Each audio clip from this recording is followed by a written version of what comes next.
어제도 저희가 보도를 해드렸는데 KCPAC이라는 단체가 있습니다. 한국보수정치행동연합이라는 단체입니다. 자, 보수정치행동연합이라는 CPAC이라는 조직이 있죠. 맷 슐랩이 지금 회장을 맡고 있는 이 CPAC이라는 단체는 미국에서 가장 큰 보수주의자들의 조직으로 좀 알려져 있습니다. 그런데 이 CPAC이 각 나라의 지부를 가지고 있습니다. 지부를 거느리고 있다기보다는 파트너십을 맺고 있는 건데요. 이 각 나라의 파트너십을 맺고 있는 일본에도 있고 이스라엘에도 있고 하여간 여러 나라에 있습니다. 뭐 브라질에도 있고 여러 나라에 있는데 그 중에 한국의 조직을 만들고 지금 CPAC과 파트너십을 맺고 있는 곳이 KCPAC입니다. 이 KCPAC이 오늘 행사를 가졌는데요. 의회에서 브리핑을 가졌는데 그것 말고 내일 모레죠. 목요일 또 다른 행사를 워싱턴 DC에서 갔습니다. 공산주의 희생자 기념재단이라는 그 VOC라는 단체에서 그 재단에서 민주주의 붕괴, 이 제목을 보시면요. 민주주의의 붕괴, 위기의 대한민국, 베네수엘라의 경고, 그리고 자유세계의 대응이라는 제목을 가지고 공개 포럼을 개최합니다. 이번 행사는 KCPAC 미국 본부와 이 VOC가 공동으로 주최하는 패널 토론 행사인데요. 한국 민주주의 위기와 국제사회 대응에 집중 조명을 할 예정이라고 합니다. 그러니까 지금 민주주의 위기라고 여기서 이야기하는 것은 바로 부정선거 이야기를 하는 겁니다. 한국은 지난 6월 3일 조기 대선이 명백한 부정선거라는 판정을 받았죠. 국제선거감시단으로부터. 국제적인 선거 전문가들이 이 한국에서 있었던 선거 부정선거였다라고 이미 결론을 내린 상태입니다. KCPAC 측은 보도자료를 통해서 그 이후 한국 정권은 야당과 종교에 대한 사법 탄압, 친중 반미 정책으로 자유민주주의의 토대를 허물고 있다. 이렇게 주장합니다. 이는 마두로 정권이 선거를 조작해서 권력을 장악한 뒤에 민주주의를 독재 체제로 전락시킨 베네수엘라의 길과 닮아 있다. 이렇게 지적합니다. 결국 지금 한국이 베네수엘라 꼴이 될 것이다. 뭐 이런 이야기를 하는 거죠. 이번 포럼은 이러한 현실을 국제사회에 공유하고 한국 민주주의를 지키는 일이 곧 자유세계 전체의 과제임을 강조하려는 취지라고 주최 측은 밝혔습니다. 한국의 민주주의를 지키는 게 전 세계 자유민주주의 진영과 어떤 관계가 있느냐, 이 부분에 대해서 간단하게 말씀을 드리자면요. 이거는 다른 사람들한테 설명을 해주실 때 필히 이해하셔야 될 부분입니다. 지금 부정선거를 통해서 권력을 장악을 하고 그 권력을 장악한 거를 이용을 해가지고 독재 시스템을 만들었다. 마두로가 지금 베네수엘라 그렇게 하고 있다. 이렇게 설명을 드리고 있죠. 그리고 지금 이재명 정권도 그러한 수순을 지금 밟아가고 있습니다. 부정선거를 통해서 더불어민주당이 국회에 200석 이상을 장악할 수 있게끔, 뭐 더불어민주당은 190 몇 석입니다만은 잔당들 해가지고 다른 좌파 정당들이랑 해가지고 합치면은 200석을 지금 198석이죠. 198석을 지금 장악하고 있는 이러한 상황. 이렇게 거대 야당을 만들어 놓고 그래서 과반수 통과를 시켜서 법안 통과시키는 거는 자기네 마음대로 다 할 수 있게 해놓은 거 아닙니까? 그래서 자기네들한테 필요한 법들을 막 만들어내고 그러면은 역시 부정선거로 선출된 대통령이 앉아가지고 그 법에 다 서명을 하는 이런 식으로 법을 바꿔서 마치 합법적으로 정권을 누리는 것 같은 모습을 보여주고 있는 것인데 실제로는 불법 정부인 것이고 불법적인 행동을 하고 있는 거죠. 불법적으로 그 자리에 가 있는 사람들이 불법적인 행동을 하고 있는 겁니다. 따지고 보면은. 이러한 문제가 한국에서 지금 벌어지고 있기 전에 이미 다른 나라에서도 벌어졌었다. 그리고 지금 한국이 지금 벌어지고 있는 것이고 또 다른 나라에서도 벌어질 수밖에 없다라는 거죠. 근데 이런 일이 벌어질 수 있는 그 단초, 부정선거라는 그 단초가 한국에서 자발적으로 생긴 게 아니라는 겁니다. 여러분들이 이미 다 아시다시피 중국이 중심이 되어져 있는 국제선거 카르텔이라는 것이 있더라는 거죠. 국제선거 카르텔. 여기에 베네수엘라가 상당히 중요한 역할을 합니다. 베네수엘라에서 스마트매틱이라는 걸 만들어내거든요. 이 스마트매틱이라는 프로그램, 이것이 굉장히 역할을 하고 있었다라는 거 아닙니까? 그리고 지금 한국 같은 경우에는 뭐가 있느냐? A웹이라는 조직이 있다. A웹은 전 세계적인 선거 공동체입니다. 선거와 관련된 각 국가에서 선거를 담당하고 있는 사람들의 총회 같은 겁니다. 근데 이 A웹이라는 것을 누가 주축이 돼서 만들었느냐? 중국이 주축이 돼서 만들었다. 근데 그것을 본부를 한국에다 두고 있다라는 이야기. 사무총장은 한국 사람이 또 하고 있습니다. 이런 상황. 근데 이 A웹이 벌리고 있는 일이 뭐냐? 전자개표기, 투표 방식, 전자투표기 이런 것들을 전 세계에 보급하는 일을 하고 있습니다. 각각 국가에서 선거에 관한 연구 논문, 리포트 쓰고 세미나하고 막 이렇게 하면서 각 나라가 전자투표기 사용하게끔 유도하는 그런 작업들을 진행을 해왔다는 거죠. 여기에 과거 미국은 또 어떻게 했느냐? USAID라는 정부 조직을 이용을 해가지고 미국 국민들이 낸 세금이 이런 조직한테 돈이 되게끔 쓰이게끔 지원을 해주었다. 자유민주주의 진영을 확산하기 위해서 자유민주주의 선거 시스템을 확산하는데 우리가 돈을 쓰고 있는 거다. 이런 명분을 가지고 돈을 줬던 겁니다.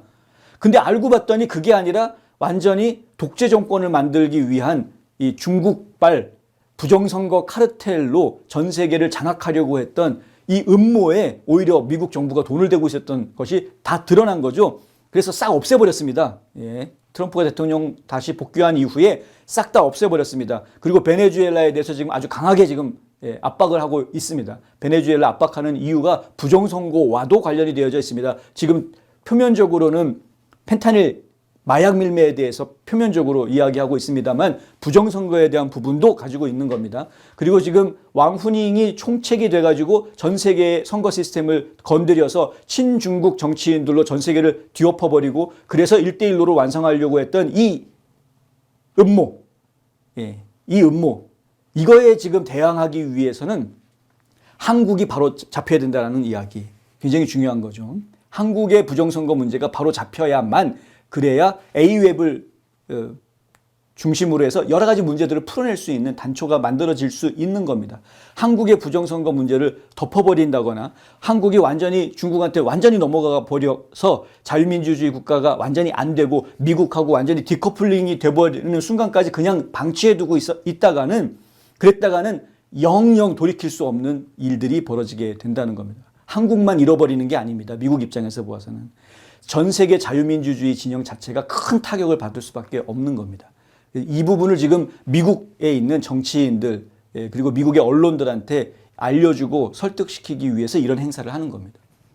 이번 행사에는요, 황교안 전 국무총리가 기조연설을 통해서 한국 민주주의 위기에 대한 전반적인 실태를 직접 알릴 예정입니다. 황교안 전 총리는 부방대 활동을 했었죠. 부정선거 방지대책위원회. 이 부방대 활동을 통해서 실제로 6.3 조기선거의 부정선거 행태들이 여러 가지 것들이 드러났습니다. 예. 부방대가 처음 조직이 돼가지고 처음 활동한 건데도 굉장히 많은 비리들을 발견을 해냈습니다. 그러니 이걸 체계적이고 조직적으로 해냈다면 훨씬 더 많은 일들을 보았을 수도 있는 것이고 미연에 방지할 수도 있었던 거였겠죠. 지금 2024년에 미국에서 부정선거가 시행이 됐습니다. 부정선거가 있었습니다. 없었던 게 아닙니다. 그럼에도 불구하고 트럼프가 승리하고 공화당이 이길 수 있었던 이유가 뭐였느냐? 공화당 전국위원회, RNC, 공화당 전국위원회에서 6,500명이라는 변호사들을 다 고용을 했고요. 6,500명 변호사들을 고용을 한 데다가 또 한 가지 했었죠. 100만 감시단 모집을 했습니다. 공화당원들은 전부 다 선거 감시 요원으로 뛰어라 라고 지금 특명이 내려지게 된 거죠. 그리고 RNC 본부에서는 특별 헤드쿼터를 운영을 했습니다. 지휘본부가 운영이 돼가지고요. 현장에서 문제가 생겼다 그러면 변호사들이나 공화당원들, 감시요원들이 바로 연락을 해오는 거죠. 본부로. 그러면 본부에서 그 상황에서는 이렇게 대처해라, 이렇게 대처해라, 이렇게 컨트롤 타워를 놓고 중앙에서 다 코치를 해줬던 겁니다. 그래서 부정선거가 발생하는 현장에 바로 대응하고 부정선거가 깊이 들어가지 못하고 중단될 수 있도록 이렇게 작업들을 현장에서 다 진행을 했었다. 이러한 노력들이 진행이 됐기 때문에 트럼프 대통령이 당선이 될 수 있었던 거였다라는 거죠. 그러니까 부정선거가 없다라고 이야기하는 사람은 몰라도 너무 모르는, 진짜 눈을 뜨고 있는데 코를 베가도 자기 코가 베어졌는지도 조차 모르는 그런 사람들이 할 수 있는 이야기가 부정선거 없다라는 이야기. 근데 실제로는 있었다. 부방대 활동은 상당히 의미 있고 중요했습니다. 그런데 부족했던 거죠. 지금 미국에서 펼쳤던 노력에 비하면은 뭔가 부족했던 겁니다. 사실 한국에서도 6.3 조기 대선을 하기 전에 이 미국에서 2024년 선거를 경험했던 뜻있는 분들이 한국에 들어가면서 이거 많이 이야기를 했었습니다. 변호사 고용해야 된다. 한 명당 뭐 한 100만 원, 200만 원 이렇게 하면은 몇백 명 고용하기 위해서는 돈이 얼마가 들 것이다. 뭐 이런 계산 뽑아가지고요. 이 돈을 좀 지원해 줄 수 있는 뜻있는 분 없냐? 뭐 알아보러 다니고 뭐 이런 활동들이 있었습니다. 제가 이제서야 말이지만. 근데 성공적으로 진행이 되지는 않았습니다. 예. 시간이 짧았고 여러 가지로 부족했습니다.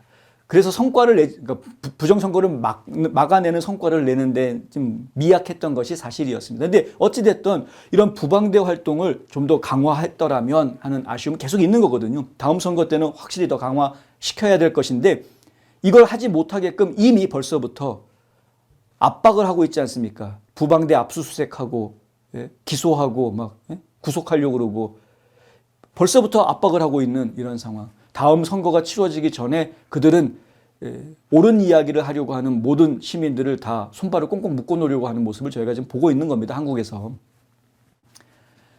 자, 어쨌든 황교안 전 총리가 지금 한국의 심각한 상황에 대해서 이야기를 하게 될 것이고요.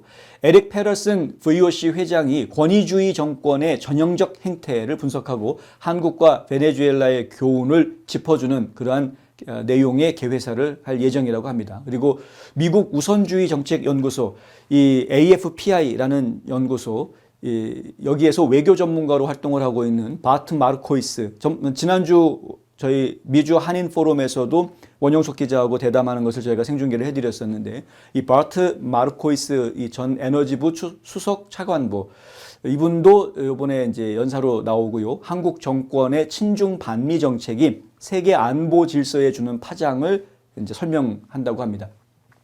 그리고 그랜드 뉴섬 KC팩의 미국 대표가 사회를 맡아서요. 모스탄 전 국제형사사법대사가 국제선거 감시단 활동을 통해서 한국 대선을 부정선거로 규정한 경험담, 그것들을 좀 쉐어할 것이고요. 또 제프 램지 애틀랜틱 카운슬 연구원이, 이 애틀랜틱 카운슬은 미국의 상당히 중요한 외교 띵크탱크입니다. 상당히 영향력이 있는 조직입니다. 저희가 관심을 많이 갖고 있습니다, 사실. 지금 미국에서 중요하게 저희가 보고 있는 보수 띵크탱크들이 결국은 이제 헤리티지 파운데이션, 그리고 이제 AAPI, 아메리카 퍼스트 팔리시 인스티튜션이라는, 그 다음에 애틀랜틱 카운슬, 이런 것들이거든요. 근데 이런 것들에서 나오는 보고 자료들, 보고서들이 결국에는 현재 트럼프 행정부에 직접적으로 영향을 주고 정책에 입안이 되기 때문에 저희가 상당히 관심 있게 보는 곳들인데, 이 애틀랜틱 카운슬의 연구원으로 있는 제프 램지가 또 연사로 나옵니다. 베네수엘라 마두로 정권의 부정선거 사례, 그리고 한국의 사태를 비교한다고 하고요. 권위주의 확산의 국제적 패턴을 설명해 준다고 합니다. 뭐 권위주의라는 표현, 네, 이 권위주의 뭐 바꿔서 이야기하면은 결국은 독재예요, 독재. 예. 여기에 박주연 변호사와 김성원 그라운드C 대표가 한국 내부의 법적 사회적 저항의 현장을 소개하는 시간도 갖는다고 합니다.